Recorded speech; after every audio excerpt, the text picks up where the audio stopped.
Hey guys, welcome back to episode 5 of the McMak podcast. We got Danny McRae and me, Matt Macram. We've got Shannon over on the keys, and today we're going to talk a little bit about immigration. There's a lot of things to talk about immigration. We got a couple of things that we think it might be interesting for people to understand. Daniel, what do you have to say about that? What are we going to be talking about today? So today we're going to be talking about immigration. This will be part one of a two-part series. Today we're actually going to talk about some entities on both sides of the border that actually may be propagating a situation that can be harmful for the immigrant populace. First and foremost, let me say that I am pro-immigration.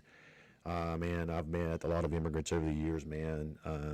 A lot of them, man, they're hardworking, and they're just good people. And, me as a person, I really love to see people do well. I've told people that. And over the years, man, and it's true for me, subjectively, I love to see people achieve stuff through hard work, and when you got somebody that actually comes from another country and actually starts a business and actually creates jobs here in America for other people here, I mean, that's amazing to me. That the amount of courage that they actually have is, to me, like I said, it's just amazing, man, to actually go to another country, not, really have anything, but work your way up through the system, That's the thing with business owners that are immigrants. They typically don't. They literally come to the United States with nothing. Right. But so what are we going to be talking about exactly today? Okay. So today, so today we're actually going to get in to two people that you haven't really heard of before, and it's Cloward and Piven. It's and why they're gonna why it's important that people know these people. We have examples of why this is going to apply to your life. Well, I'll tell you what. Let's just go ahead and let's just get into this first article that we're actually going to talk about. This will be called Border Brawl. Kobach and Trump versus Cloward and Piven. So let's go ahead, Ms. Shannon, and go ahead and start reading this article, if you will. Sure. Okay, so this is from April 29th of 2019. It says, it appears that the conclusion of the Russia hoax has emboldened President Trump to fulfill his campaign promise to repair the broken immigration system. The president dismissed Homeland Security Secretary Kirstjen Nielsen on April 7th, 2 weeks after Special Counsel Robert Mueller submitted his election interference report to Attorney General William Barr. On April 1, it was also reported that Trump was considering appointing an immigration czar who could work full-time on solving the border crisis, which Trump had already declared to be a national emergency. Okay, so right here, so let's skip down to the 8th paragraph, and we have somebody, Amy Kobach, I do believe that's the name. And so go ahead and start reading there and let us know the meat of this. Sure. So Kobach, the former Secretary of State for Kansas, is reportedly in the running to be the new Secretary of Homeland Security, or more likely the first ever immigration czar. According to Trump critic Ann Coulter, Kobach is the only person in America who can solve the immigration crisis. Much as I dislike Coulter's screechy persona, she may be right.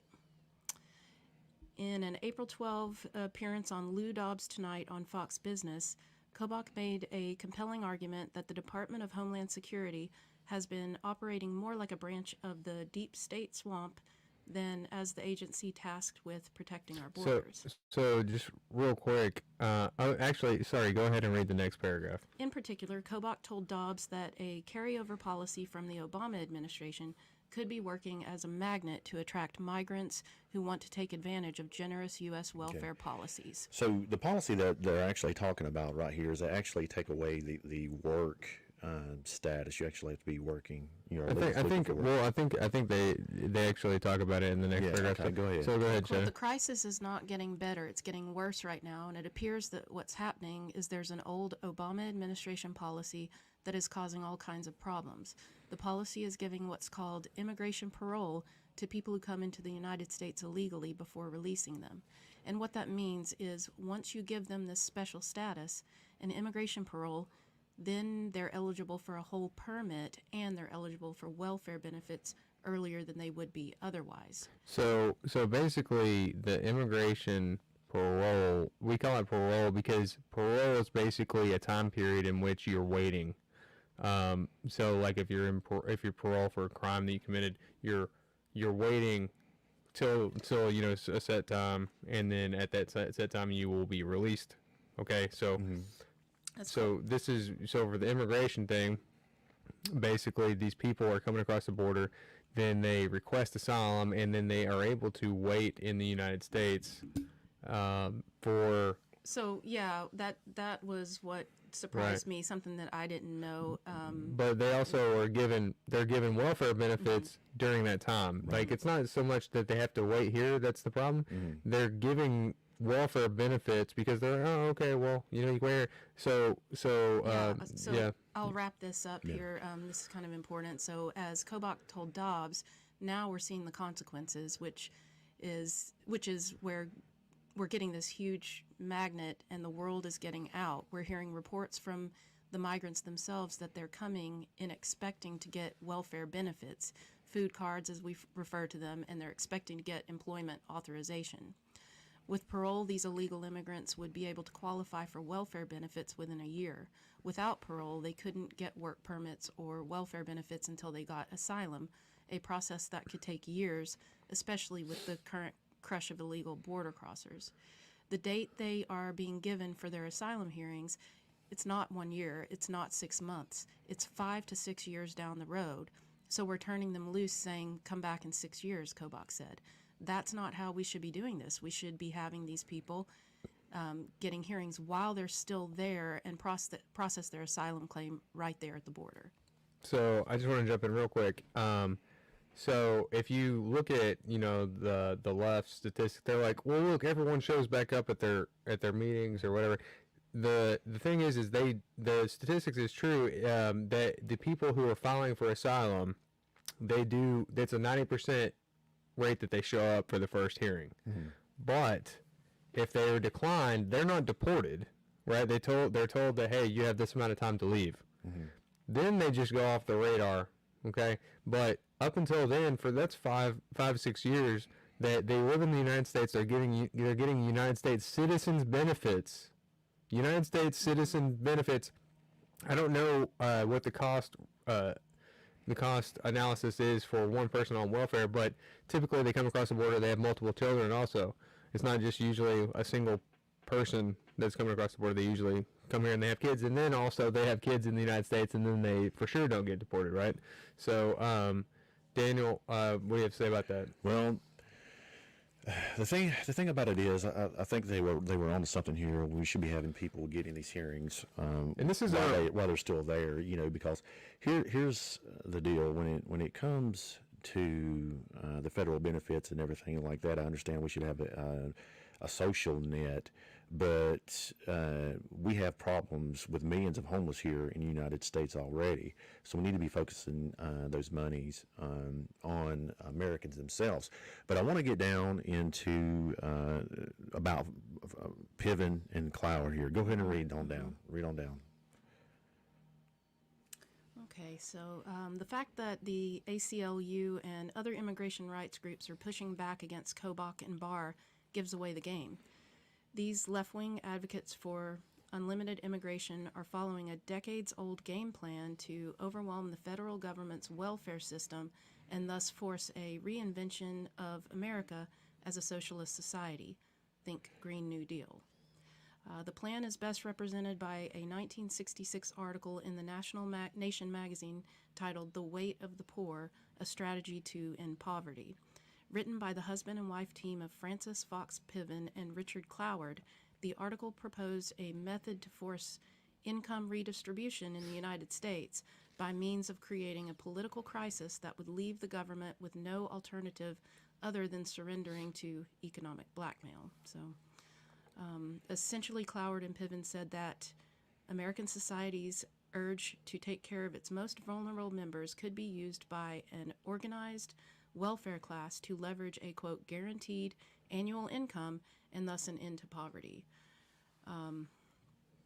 The method of this revolution or transformation would be through bringing more and more people onto the rolls of the welfare state, thus redistributing wealth from the rich to the poor and eventually collapsing the system so that something, quote, better could take its place. Because to support the more people on there, you have to continually raise taxes. That's the only way that they can pay for it. Well, that actually talks about here. Yeah. Sorry, go ahead. Yeah, and actually Daniel and I were talking before the show started. We'll get into it about the lowering of birth rates in the United States. So that combined with all this is just going to further burden the system and collapse it faster and faster. So to finish it off, it says the more people who are getting financial assistance from the government, the more power those people would have as a group in order to force even larger benefits. That's, if you have the largest voting base, then you have Here more power. On the opposite end of that spectrum, the birth rate for 2020, we actually talked about this earlier, was 1.63. It needs to be 2.1 to actually continue civic society. The year before, it was like 1.8. So, technically, we need people to actually be coming here and having children. So we actually need these immigrants. But what it's actually playing out here is when you have to work, though, they need to actually work. Yeah, and most of these people contribute, pay taxes. Yeah, and most of these people. That's why this article is so integral to this deal, because it actually wants to go ahead and give them asylum now, so they can actually start working and actually take care of themselves. They go ahead. Go ahead. So I was just going to say, but this program gives them automatic welfare. It doesn't say, hey, come work here. It doesn't say come work. You can stay here while you wait and get work. It says, hey, you can get welfare while you're here. So that automatically enrolls people into the welfare system. It's a super juicy ridiculous. Deal. It's like who wouldn't want to come from an impoverished country? I want to do that. Can I come back in? Right. Can I just leave and then come back? Right. Yeah. And here's the thing. Go ahead and read on down, because it talks about the caravans. This is important. Sure. Almost all social policy innovations since the 1960s have been incremental steps in the Cloward-Piven plan to bankrupt America by creating, quote, entitlements that a fair and just tax system could never support. Eventually, when the government could no longer meet its payments, the poor would rise up and demand change, whether through violence or the vote, in what Cloward and Piven described as, quote, a profound financial and political crisis, unquote. It is easy to see how the organized influx of illegal immigrants through caravans is an overt attempt to overwhelm the U.S. safety net and force massive changes in social policy, including the long-desired, quote, universal basic income. Okay, so stop right here. Yeah. So that I want people to realize, that Andrew Yang in this last election was actually pushing this. So you've got This people. is a presidential candidate. Right.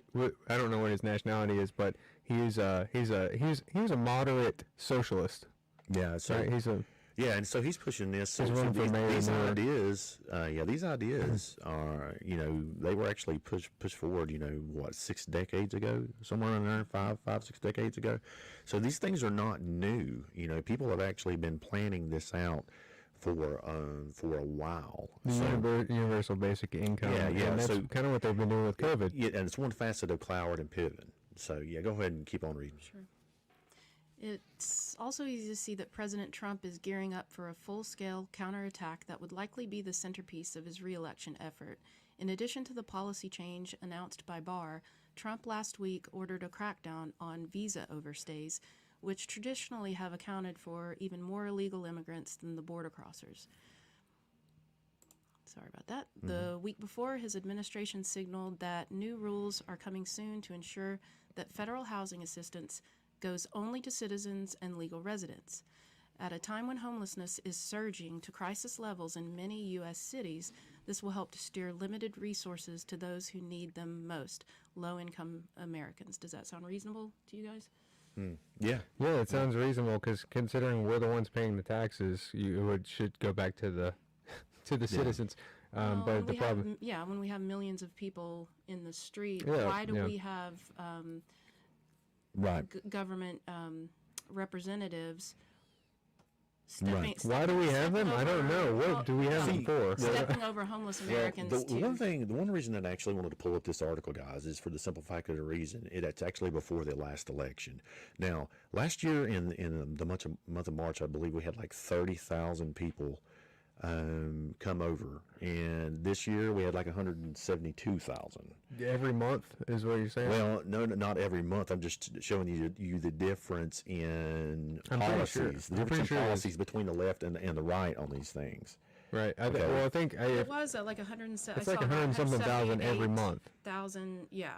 And which, you know what? That sounds like a lot of people, but I guess like in the grand scheme of things, it's not something that we can't take or that we can't fix yet, because we have 330 million people, and people are like, well, if that happens every month, then it would keep adding up. But the thing is a lot of people die. Americans aren't repopulating, so overall, it doesn't seem to add.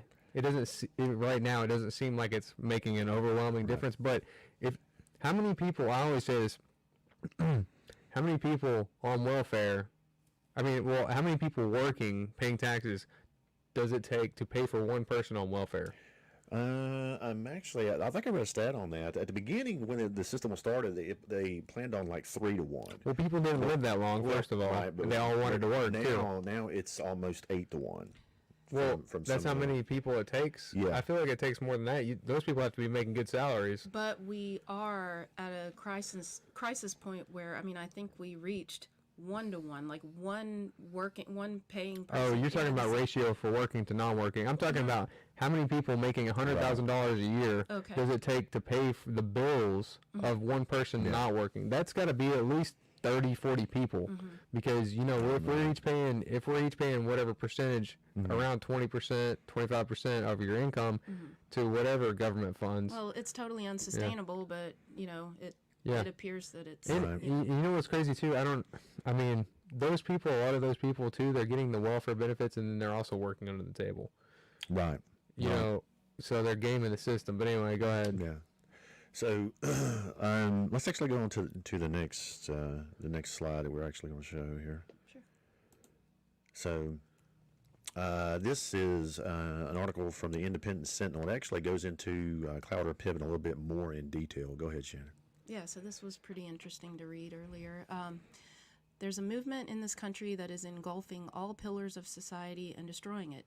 One tenet running through was developed by Professors Cloward and Piven, 2 communists in the U.S. who hate our country.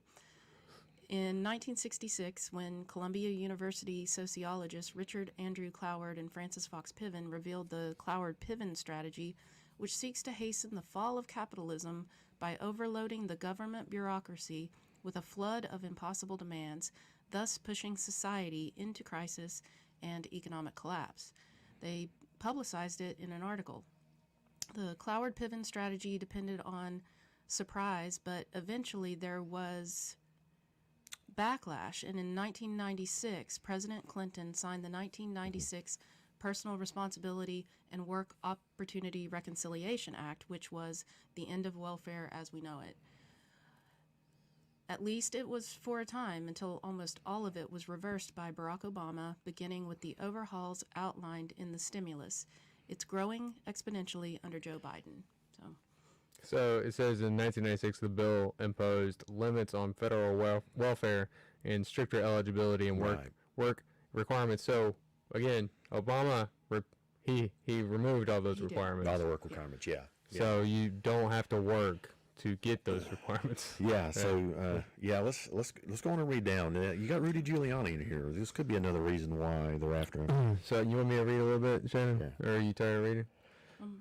I'll read this next one. It wasn't an accident.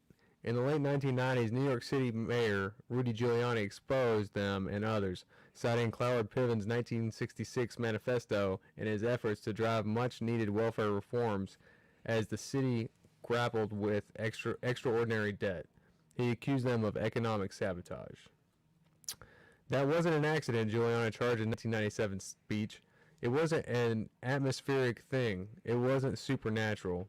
It was the result of policies and programs designed to have the maximum number of people get on welfare. After the backlash from the 1966 article, Cloward and Piven were never as open or candid again. Imagine that. Their activism over the ensuing years, however, appeared to rely on the tactic of overloading the system. They didn't simply rely on welfare. Wherever they detected weakness in the bureaucratic system, they applied pressure. Cloward and Piven, strategist, founded the Voting Rights Movement in 1982, allegedly to complete the work of the Voting Rights Act of 1965. It was led by followers of George Wiley's welfare rights crusade. Project Vote arose from it. It is an acorn group. Another group servicing the voter effort was Human Serve, founded by Richard Cloward, now deceased, and Francis Fox Piven, who is very much alive. Yeah, so hold on one second, brother. So this, the Acorn group, I just want you guys to know that it was actually shut down. Project Veritas was actually involved in that, remember, Shannon? Yeah, they did an What is, expose. so Yeah. tell people what the Acorn group is. Go ahead. So, from what I understand, it was a Just an organizing group, yeah. Okay. They were just an organizing group, yeah, but they were actually supposedly taking advantage of low income people getting loans, like home ownership loans and that kind of all thing. kinds of stuff, yeah. They were exposed by Project Veritas and shut down. Right, right. So, all right, brother, go ahead and continue. Let's see here. Yeah. So all three pushed for the motor voter law, which was signed in 1993. It is responsible for overloading the voter rolls with deadwood and laying the path to voter fraud. They are overloading the rolls. So, real quick, the motor voter law signed by Bill Clinton in 1993, that basically causes people to be added to the voter roll. They're added to the legal voter roll, or they're applied for a voter ID whenever they apply for a driver's license. So if we go back to the welfare issue, whenever someone is given the asylum, or they're in their asylum parole, they're allowed to get a driver's license. Yeah, in some states, In yes. some states. In most states, I would imagine. I think there's 17, I believe. 17. Okay, so I mean, that's right. That's ripe for all kinds of so problems. even so, I'm assuming that whenever you apply for just a permit, even without a driver's license, those people still have they still have a voter, or they still have an ID, a state issued ID. You go to the DMV, you can still get a state issued ID without a driver's license. I'm assuming on that same form, it probably still has the same opt out. So whenever people are going to apply for their driver's license, they have to check the box that says I am not a legal citizen. If they don't check that box, then it automatically applies them for a voter ID, basically. And there's no national registry for legal voters.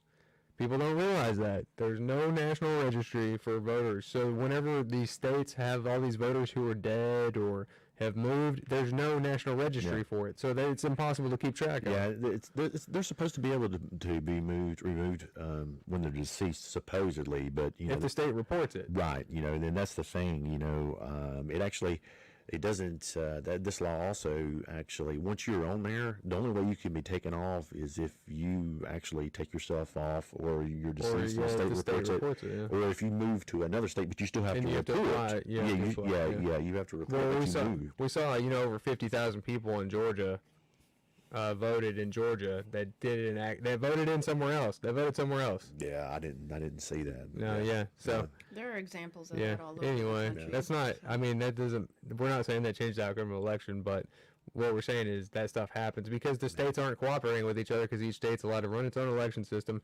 We don't need HR 1 for the federal government to come in and tell us how to run our state's election. The system's already set up, bro. Well, the system in the individual states. There's so many corrupt states, but you know what? I'd rather have them corrupt on their own than screw the whole system. Yeah, you know what I mean? But anyway, so where are we at now? So go ahead. Now the living wage, universal basic income. Okay, so the living wage is an outgrowth of the open society.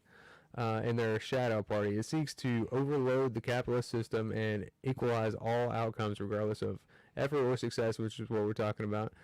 They want capitalism replaced with a completely nationalized system. Cloward and Piven, in papers published in 1971 and 1977, argued that the mass unrest in the United States, especially between 1964 and 1969, did lead to a massive expansion of welfare rolls. Though not the guaranteed income program that they had hoped for, they believed it would end poverty. It would also end freedom and achievement as we know it, because as we all know that if there's no incentive to do well, then you just don't do well. Right. Breaking the law without pushback. Former President Obama and Biden are merely breaking the law to make it all happen, and there's no pushback. Endless streams of anonymous people, which include terrorists, criminals, the poor, and uneducated, and will destroy us all. So they're talking about the people just pouring across the border. President Obama honored the United Farm Workers leader, Dolores Huerta, with the Presidential Media of Freedom at the White House in May 2012. Huerta is a Marxist-Leninist. She would have been awarded the Hugo Chavez. She should have been awarded the Hugo Chavez. So hold on one second, though, man. Back up to the paragraph before that. No, you're good. Just a paragraph before that. Anonymous people, which include terrorists. Guys, we're picking up people at the border that are from Afghanistan. In Iran. Yeah, and Yemen. Yep. You know. What do they do? I mean, I understand that everyone in the world wants to get freedom, but it's not. These people are like people who are actually known. There's several of them who are known members of Al Qaeda, right? So I mean, you've got a porous border where we're picking up people that they're from countries that we're at war with. So 9 times out of 10, when they're coming here, it's not for good reasons. Right. And, well, I mean, all this is talking about is we're incentivizing it. Right. That's scary. In your own country. Well, yeah, that these terrorists can come here and get welfare. Yeah. Right. That's what I'm saying. Is that it's completely ridiculous. So people that don't know, what Trump did is he reversed this. Right. This is an Obama policy that is they're now instituting again. They're reinstituting it. Right. So what Trump had done to solve this problem is he made the First Nation clause, right? Mm-hmm. So the First Nation clause is whenever you are coming to the United States border for asylum, the first country you come to outside of your country is the country that you wait in. Yeah, you actually apply. You apply there for asylum. Yeah, first. So that you stay in that country or whatever other country while you're waiting for that 5 or 6 year period, and you work or you do whatever you have to, right. But you're not in the country that you're fleeing from. So if you're scared of the second country, then your first claim has no basis in reality. We can all see through it. We can all see through it. Yeah, but so Biden has done away with that, right? So that's why you have these huge caravans of people, because they're like, hey, we can actually just come back and, stay in the United States. Well, on the opposite end of the spectrum, man, I can understand why people are actually running from these third world countries, man, due to gangs and stuff like that. I mean, I totally understand that. But another thing that's breaking the law, that I thought was quite awkward is like, I watch these caravans, and when they're arriving here, they got signs that says Biden let us in and Biden 2020 for president.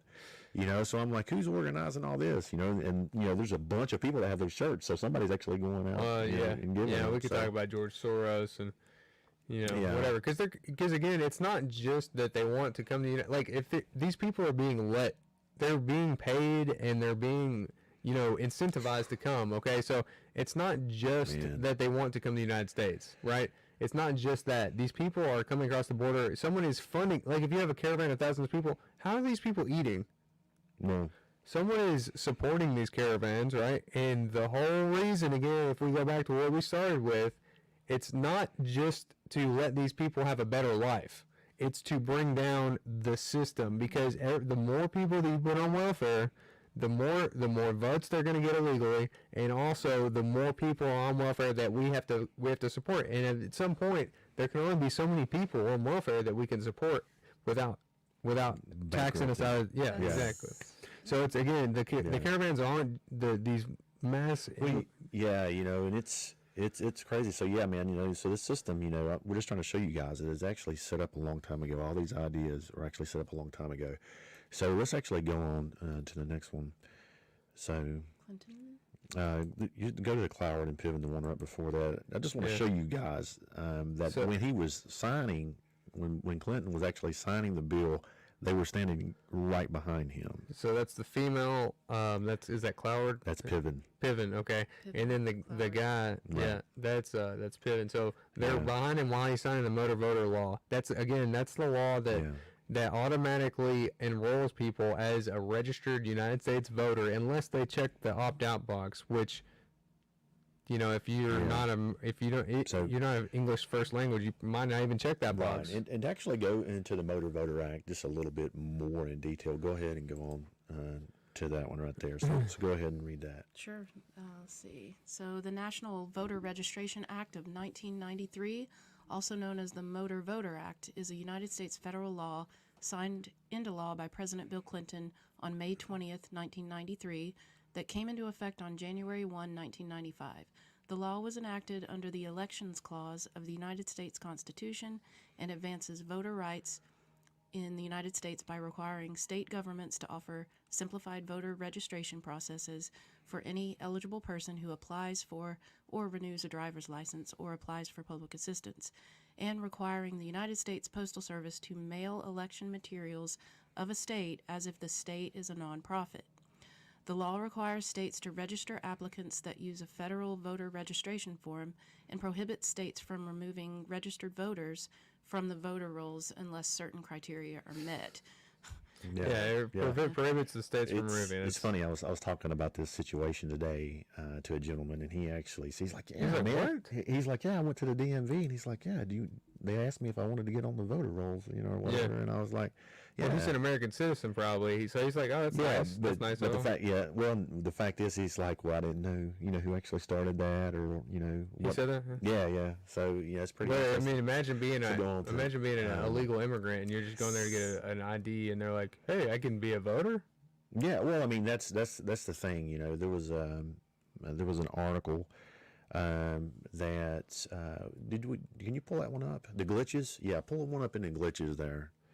And this is just this is actually started. It's statewide. So the title is "Glitches in California Embolden Automatic Voter Registration Foes." Yeah. Glitches.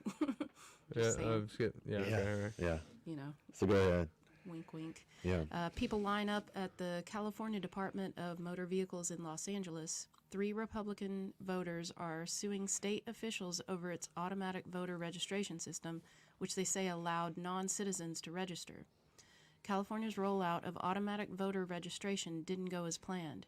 It seemed like a good idea. Cut the bureaucracy by adding voters automatically and welcome more residents to political participation. Sounds good. Yeah. Since April 2018, when California residents go to the Department of Motor Vehicles to register a car or get a license, they are added to the state voter rolls unless they opt out. But DMV officials later found more than 100,000 registration errors in the first year, including some voters registered to the wrong party. And at least one non-citizen, state officials still are investigating how many in total, was accidentally signed up, a significant error since non-citizens aren't allowed to vote. Yeah, exactly. But the problem is they're allowing people to register. It's just rife for, this kind of... It's like, oh, sorry, forgot to check this box. Now I'm a voter. Yeah. Across the country, proponents of automatic voter registration often laud its ability to dramatically increase a state's voter rolls, bringing more people into the political process. Since Oregon became the first state to pass automatic voter registration in 2015, 17 other states and the District of Columbia have followed with their own version of the policy, according to the National Conference of State Legislatures. 2015, so I guess some of those states had already been getting run into the ground before that, so I guess this just put them over the edge if you look at Portland or Seattle. Anyway, go ahead, Tara. Among many states and different models, automatic voter registration has been shown to increase voter rolls from an increase of nearly 10% in the District of Columbia to as much as 94% in Georgia, according to an April report from double in Georgia. From the Brennan Center for Justice at New York University Law School. So for people who don't know, our founding fathers they didn't think that everyone should vote.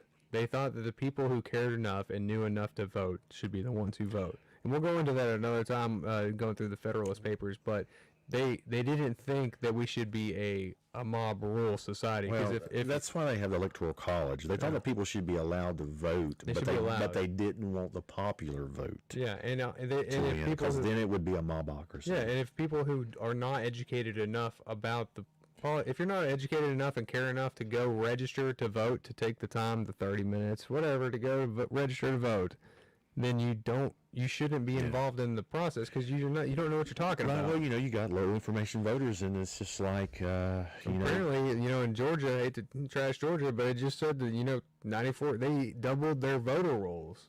Clearly, those people didn't care enough to vote.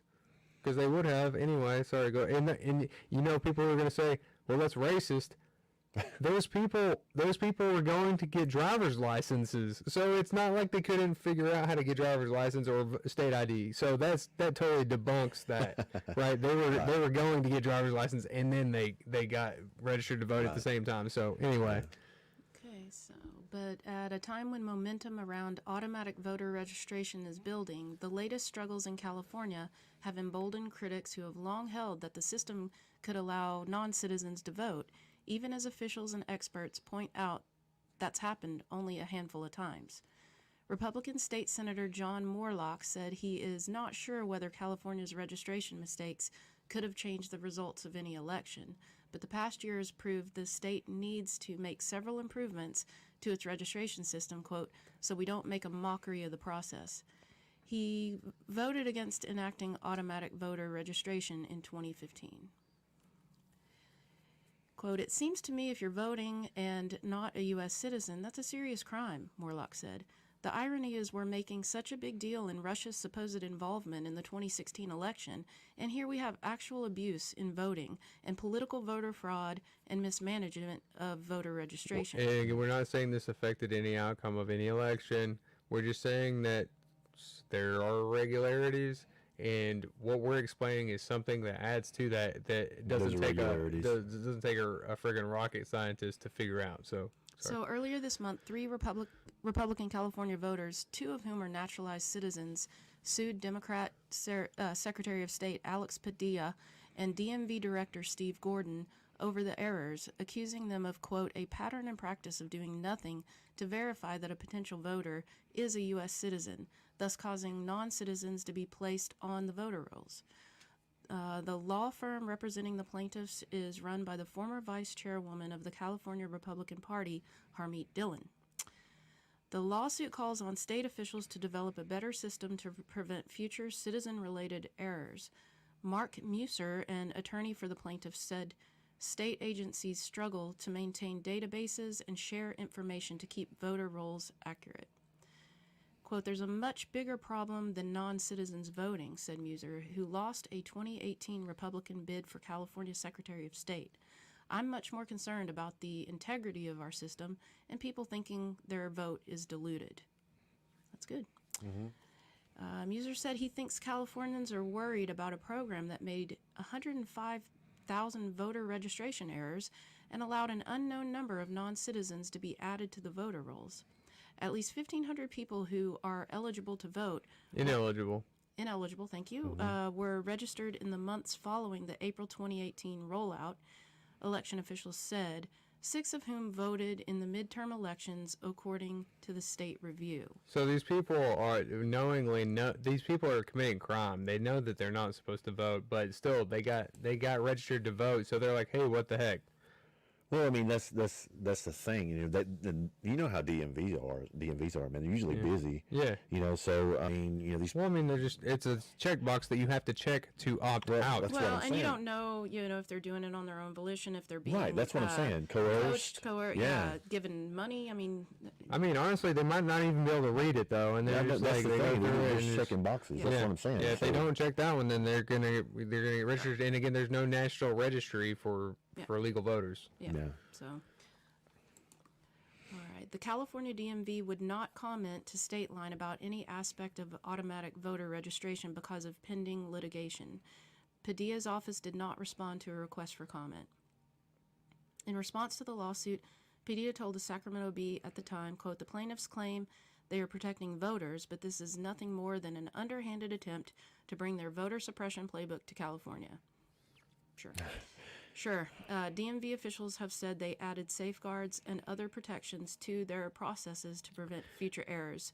So, yeah, I mean, I would add that just his argument, it's just so low. I mean, we're literally, there's nothing extreme about wanting U.S. citizens to vote and influence U.S. elections for it to go the way U.S. citizens well, I mean, if you just look at California, the way they vote, people don't understand that you don't even have to have any ID to vote in California for a federal election. You literally just go to the thing and you say, hey, I'm Joe Rogan. and they'll be like, "Oh, well, you don't look like Joe Rogan, but okay." And then they take you down, and then you get to go vote. So if Joe Rogan showed up later, he'd be like, "Hey man, I didn't vote yet. Can I vote?" And they're like, "Oh no, Joe Rogan already voted." Yeah. That's exactly how it works in California. People think that's crazy. It's exactly how it works. If you come there, you just tell them your name and address. Yeah. And you get to vote. Yeah. I actually back in the 2016 election, when I went and voted, I actually had my voter ID card and my ID out. And when I went to the poll, not in this town, in another one, that's a little west of here, they said, "I don't need to see that. I don't want to see that." I don't want to see that. Yeah, I don't want to see that. Yeah. So I was like, that's kind of awkward. But I also read an article regarding all this where people had been coerced and they actually got deported. And in their defense, they were saying that the people there were telling them to go ahead and check it. Go ahead and check the boxes. So you can go ahead and well, no, they have to check the box to be opted out. So they just if they leave it unchecked, then they're registered to vote. I was talking about being a citizen, though. Yeah, So if they just leave it blank, then they will be registered to be to vote. Yeah. So that's totally crazy. This is the only country that doesn't have voter ID. The only westernized country that doesn't have voter ID requirements. Every other westernized country, even China, even to vote in China for their BS, whatever voting system they do, they have to have a state-issued ID to say, okay, yeah, you have the right to vote. The United States, it's so crazy that the left is like, well, they're here, they're paying taxes, they get to vote. You're not a citizen. Right. You don't get to vote just because you're here. Well, I mean, are there other countries that allow people just to come in No. and vote? I mean, that's I the don't thing. think There are so. very strict laws in other countries. Why are we? Well, actually, we have laws here. It's just the prosecutorial. Well, each state, gets to choose their own. But if the Democrats have their way, then HR 1 is going to allow 16-year-olds to vote, and then everyone who applies for a driver's license in the United States would then be registered to vote. And they would be registered immediately upon being a 16-year-old, and also it would be mass mail-in ballots. They're wanting to do mass mail-in ballots. So basically a free-for-all for anybody who's anybody. Yeah. On top of these already the Motor Voter Acts. So we're seeing like this clear degradation of the process. It's frightening. Yeah. People are just people are unaware of this. I'm assuming because until we started digging, or at least me, I did not know that this stuff existed. But the problem is whenever you have those people again canceling out legal citizens' votes. They might not doing it directly like state to state because each one has electoral votes, but the people in the state should be freaking out. Like, even in Maricopa County, the ballot boxes they've been counting, several examples of the count posted on the box, it's supposed to be 200. That's not how many's in the box, right? And there's no tamper-proof locks on the boxes. One of them, I think it had 164. One of them had like 215. They're both labeled 200, right? Yeah. So whenever you're doing that, that means that they're counting, at least at this point, it appears that they're counting 200 votes when there's more or less than that many votes. So that means, by definition, that some people's votes are being thrown out canceled out, or not counted. Yeah, we'll move on. I know it's like totally taboo, but there's a great channel, if you guys haven't heard it, called What Are the Odds with Richard Barris, the People's Pundit. Have you listened to him? No. He follows all these statistical anomalies that happened through the last election. Highly recommend. He's We're not saying that it changes the outcome of the election. No. There are anomalies. But I'll tell you people what. who say that they don't happen are just it's just not true. Well, it's a lie. So anyway, just to wrap things up, we just want to bring this stuff to people's attention. Next week we're actually going to get more into the actual immigration issues, or like the differences between what people should appreciate here in the United States and the difference for Natalia, who grew up in the Soviet Union, Yeah. behind the Iron Curtain. Yeah. So we have an immigrant friend So- coming on next week yeah. to discuss her So- personal experience. Winding up this topic, I just wanted to show what we wanted to show you guys, that there are actually Other implications. systems. Yeah, there's systems actually that were set in place. These ideas were set in place 6 decades ago to overrun the welfare system. It's not just because we're mean people that we don't want people to have a good life. These things are going to affect the country overall. Yeah. It's not just because, we just don't want you here. It's not just because we don't want you here. Well, Not at all. Everyone should be concerned about it because it affects every single. Well, but the thing about it is, I don't want these people that are coming up here to be used as pawns in a political game. These people are human beings, man. They have souls, they have families, they have brothers, they have sisters. They're actually people, and that they shouldn't be used this way. Now, going on to the next subject that we're actually going to talk about today, we're going to talk about the other side of the border and what kind of situations they actually have going on. So like I said, we have systems on both sides of the border that are actually pushing this. They just have totally different goals. So go ahead and let's talk about this one right here. Sure. So this one's titled Border Crisis, Smugglers, Cartels Making Millions Off of Human Trafficking. So retired Tucson Border Patrol Chief Roy Villarreal told Fox News human trafficking is a multi-billion-dollar industry. The data backs him up. The Sinaloa cartel is one of the criminal organizations that has profited the most off of human trafficking. A lot of these vulnerable populations use their life savings, says Villarreal. Some are essentially indentured servants, and they're working off this debt for a long period of time. In other cases, some of these migrants are asked to transport narcotics or some form of crime to work off a different part of their debt. Yeah, hold on one second. So I'm actually, there's a gentleman named Ed Calderon, and he is kind of like a specialist on like narcoterrorism and stuff like that. And you can actually look him up on YouTube, and he's on certain channels and stuff like that. Just look up Ed Calderon. And anyway, he's talking about when these people, they come to the border, they have these different colored bracelets on. And some, like one bracelet will mean that this person has paid already, okay? And then another color will mean that they're going to pay when they get across the border. Another color would mean like, hey, once they get across the border, they're going to go to work and pay us. And some people wear bracelets that bad things happen to. So there's a system. Yeah, there's a system. Well, yeah, the thing is they get paid either way. Or like for the people who are paying cash, they're making more money because the people, once they all they have to do is give them the opportunity to get across the border. Yeah. So these people are paying these cartels, so they're making thousands of dollars per person, and it's more lucrative to them to do because the odds are once Border Patrol gets them, they're going to bring them in the country. So no matter what, for the most part, they're getting in. Yeah. And it's a lot easier to transport a human who can move around and stuff than drugs because, people are looking for drugs. Yeah. Right? But, and also, too, whenever the Border Patrol is catching these people, they're spending their time trying to catch these normal people who just want a better life. Mm-hmm. They're spending their time doing that, and then they're also getting all their other drugs across the border because it's, how many thousands of miles of border. Ed was talking about like, almost half of the Border Patrol is actually having to take care of these people. These You got 100 people in a group. That takes that's what I'm several. saying. These big dozens. caravans, they're actually having to do like social work, A lot of social children. work job, A lot stuff of like children. that. So go ahead and read on. So, yeah.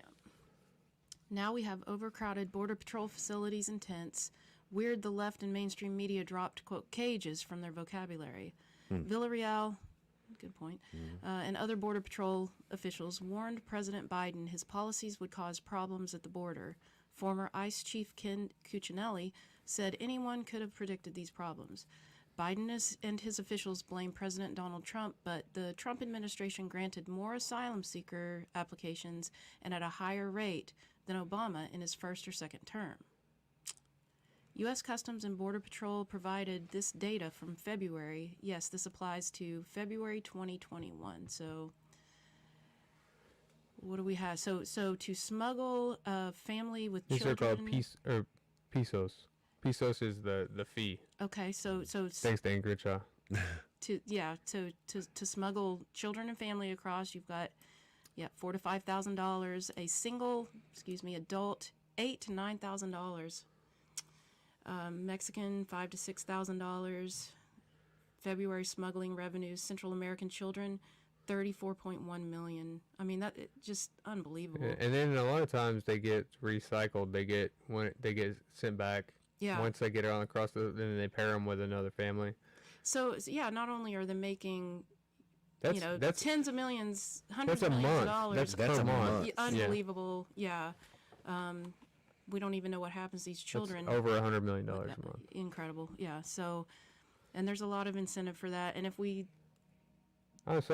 we'd be naive to think that a lot of those kickbacks don't go to, people turning a blind eye and allowing it to happen here in the United States. If you read down, it's, the grand total per month overall is, we'll go back up. Daily average, 14.6 million. So 411, that's $500 million. Yeah. That's got it. I mean, Cochise County, Arizona Sheriff Mark Daniels said the Sinaloa cartel handles all the human trafficking in America.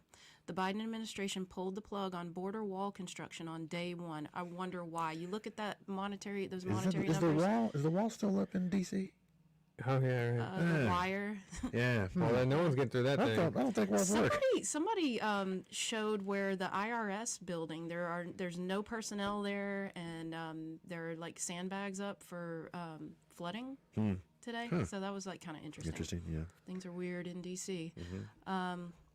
So the Biden administration pulled the plug on border wall construction on day one. And Cochise County, Arizona Sheriff Mark Daniels told Justice with Judge Janine his policies have only incited more violence. In our country, we deal strictly with cartel trafficking, he said. The Sinaloa cartel, they control all human smuggling in this country. They have control in this county, thank you. They have control on drug smuggling in the county, and we see it. It's a very violent situation when it comes to the cartels pushing people through. Host Janine Pirro visited the site in Arizona where border wall construction was halted. The sheriff said it took nearly 1 year to build infrastructure and roads in his area before wall materials could even be cemented in. It's a mess up here, he said. It is in disarray. Daniels stressed that Biden must get his act together in the name of national security. And again, why would he, I mean... Well, yeah, I mean, if you're assuming that people are pushing a communist agenda, there's twofold benefit for them, because they either, one, get a bunch of illegal registered voters, Possibly, or two, they get people to overload the welfare system and collapse the system, causing us to go into a socialist type society. Either one of those they're going to win either way. Anyway, go ahead. Well, here I'll go. The bottom line, Mr. President, is you and I share one thing. The citizens of this country, he said, and these reckless and hasty plans and executive orders only serve one purpose: to open up our country for public safety disasters. We're in a global health pandemic, but we're being ignored on the southwest border. He continued, it's almost like we're not part of America anymore. What I'm seeing down here is total opposite of what the CDC is recommending. Are we part of this country or not? So, yeah, that's another interesting thing. No CDC guidelines. Yeah, and in fact, I mean, there are like many, many cases where they allowed COVID-positive individuals to hop on buses and move into the interior of this country when we're in alleged, pandemic and businesses have been shut down and destroyed. That's what I'm saying, Makes no sense. Well, that's what I'm saying. I want people to actually think about that. Makes sense if you're trying to So, bring I it mean, down. well, think about it. We have, people, they're still, they took the mask mandate down here, but man, we've had people's businesses shut down. Over 400,000 small businesses have shut down and will not be reopening. And, that's, Not to mention all the businesses that were able to stay open, but their businesses killed. So, I mean, another aspect, I mean, it's crazy the rabbit holes I could go down on this, but so let's just stay on topic here. So we got, people coming over the border during a pandemic who have been tested and tested COVID positive, which has caused our country to be shut down for almost a year and a half, destroying people's lives, the economy, and everything else, and they're just letting them go right through. Yeah, there's no regulation, and they're letting them through. So And then they get welfare. You know. Well, what is that? And to anybody listening Well, who I mean, had a small business affected by this, how does that feel? Yeah, I mean, it just goes to show. Well, they'll peg this up to you not being a careless person, or you don't care about people, and you just have no heart for these people who want a better life. It's not that.